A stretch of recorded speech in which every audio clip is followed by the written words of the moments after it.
Hi everybody, I just want to say how delighted I was with your English yesterday. We're going to have some feedback now before I explain today's activity. But yesterday's job was to do this, to write a letter to Grandma pretending you were Sam, or, and use my story map, or come up with your own ideas, or imagine you were somebody else, not Sam, and think about what would happen when you found the camera, write a letter, and use adverbs. Now, if you're watching this video today and you haven't done this task, it's really important that you do it. So before you watch the rest of this video, go and write your letter. If you haven't been able to do it until now, you're not going to get any feedback from it like everybody else is in just a moment. So do try to keep up with those activities, but I understand it's not always possible. All right, time for some feedback. Good news. Yesterday, I thought all of these people did a marvellous job and were worth talking about. We've never had so many people on the star before. It's hugely impressive.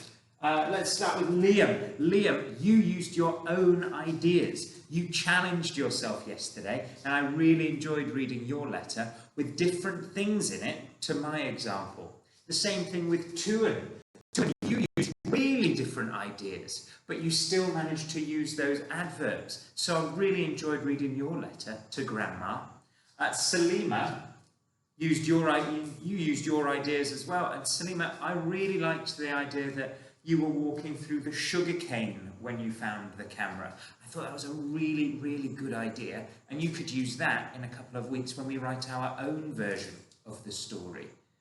Asmahan, your description was amazing. You used loads of adverbs and you used loads and loads of noun phrases. You went into lots of detail about all of the things that you saw in the pictures. I thought that was fab. Really enjoyed reading it. Lucas, I know that you did your very best yesterday because I could see the time that you'd taken with not only forming the letters, but your spelling as well. And you remembered to include those adverbs in your version of the letter to Grandma.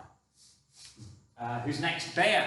Bea, I really like that you were using those linking words to make sentences have different lengths. So you were using linking words like when and to make sentences longer, to make the writing a bit more interesting.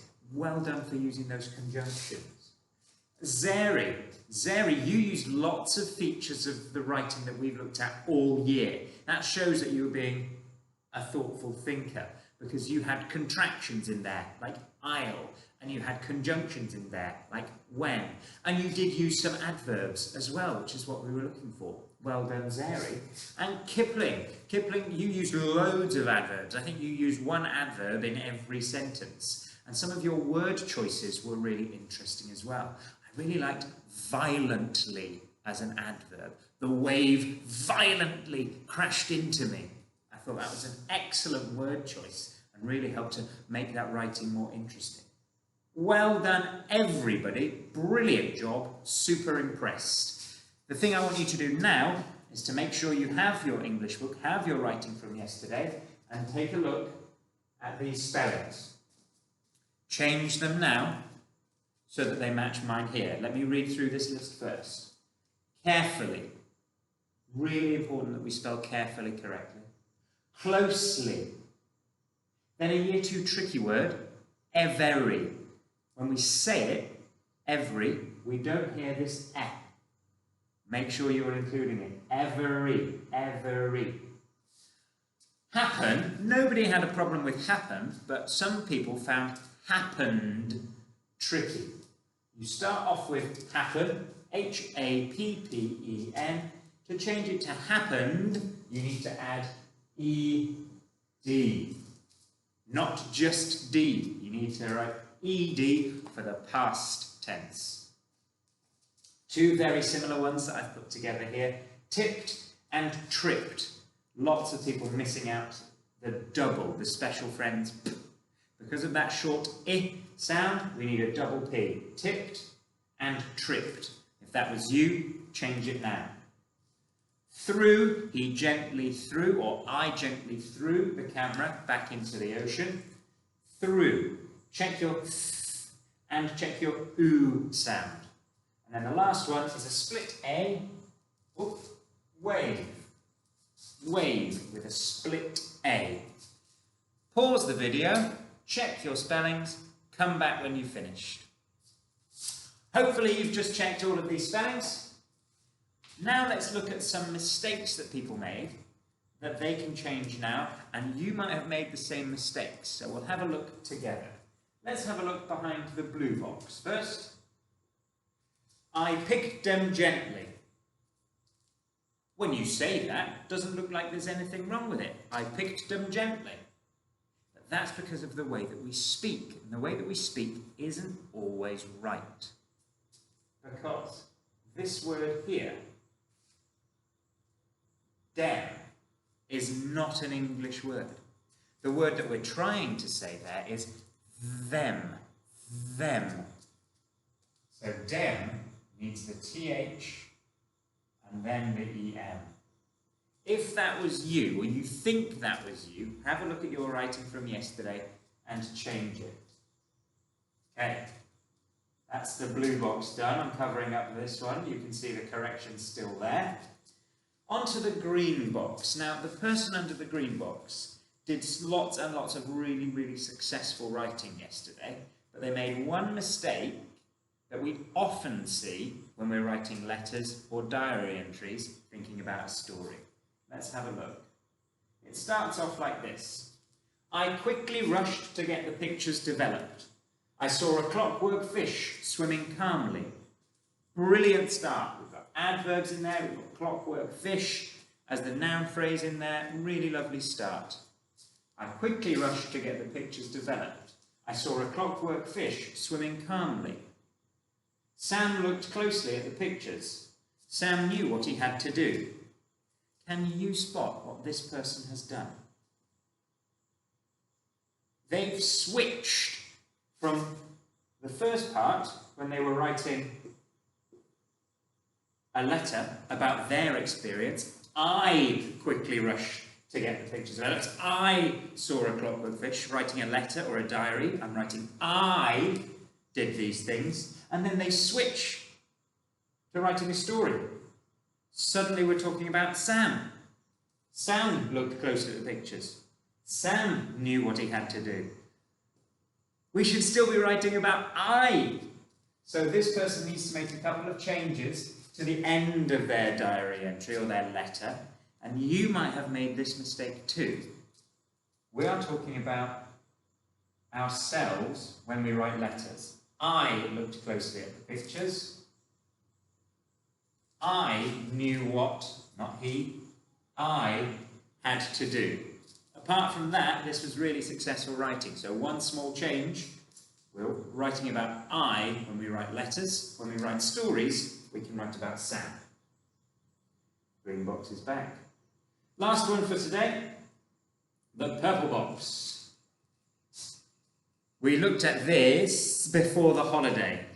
I wonder if you can spot what this person has missed. In one photo there was a puffer fish flying gently above the water. I will show you the other photos. Full stop. In one photo there was a puffer fish flying gently above the water. I will show you the other photos. Full stop. This is a run-on sentence. There's actually two sentences here that have been squashed together.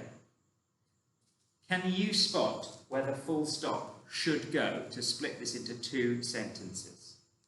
I'll read it nice and slowly. See if you can spot where the full stop needs to go. In one photo, there was a pufferfish flying gently above the water. I will show you the other photos. I'll read it again.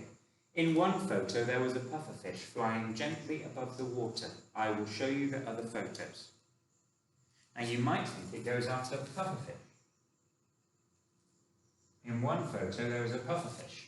That makes sense. But when we read the next sentence, it doesn't. Flying gently above the water, I will show you the other photos. No, it doesn't go there. Maybe you thought it went after gently. In one photo, there was a pufferfish flying gently. Well, let's read that.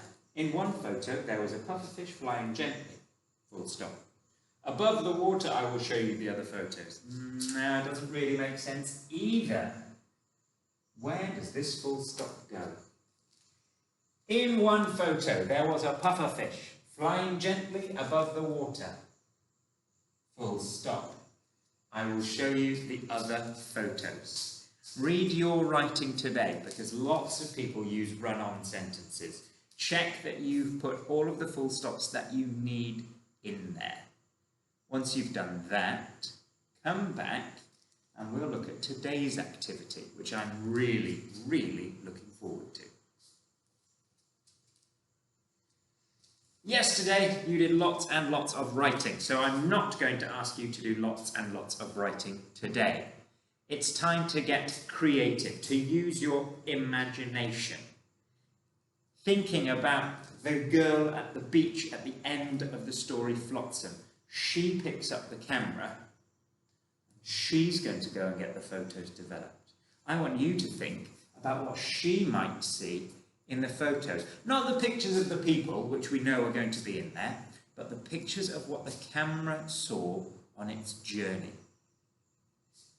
You've got a piece of paper on Class Dojo that looks like this. If you don't have a printer, don't worry, just draw 3 different pictures. The writing doesn't have to be very long, it just describes what's in the photo.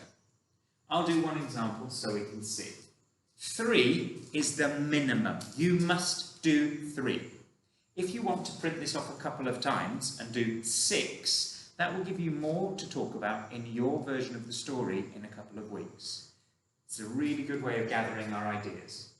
Here's a nice big one, and I've decided already, because I knew this activity was coming up, I've decided what I'm going to draw.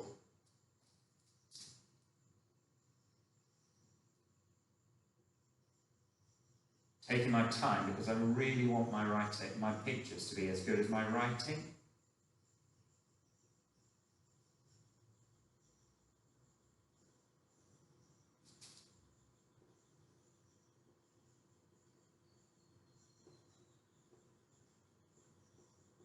Tell what this is.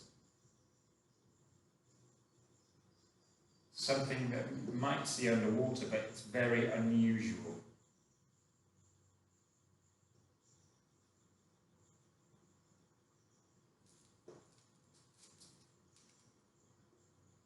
Putting some of the ocean in as well. Can you see what my picture is? They don't look like this in real life. And I've drawn swordfish having a sword fight. Now that's not really what it looks like in real life, but this camera doesn't take pictures of real life, it takes pictures of the secrets underwater that people have never seen. And on my lines underneath, I'm going to write a little bit about this picture, and I'm going to make sure I use an adverb in this piece of writing. It's not going to be a full sentence. I'm just going to write 2 sword fish fighting, and then which adverb could I use for this? 2 swordfish fighting aggressively. Oh no, I've got one. Angrily. Angrily. And then a full stop. 2 swordfish fighting angrily. I'm going to do a personal best for my picture and then a short piece of writing with an adverb as well. Because in a couple of weeks we write our own story. This might be something that you can use in there. If you're really, really finding it tricky to think about ideas of what might be in those photos, go back and have a look at Flotsam. Because after Sam throws the camera gently into the waves and watches it disappear slowly, there are some pictures in the story after that that you could look at for your ideas. I know there's an interesting one with Seahorse, so you could look at those to get some ideas, or you could use your own. I want to see 3 pictures and writing from everybody. If you want to do more, because you've got loads of ideas, I'd love to see them. Remember your personal best for your writing and for your drawing, and I cannot wait to see all of your fantastic ideas. Keep up the amazing effort, everybody, and I'll see you very soon. Bye!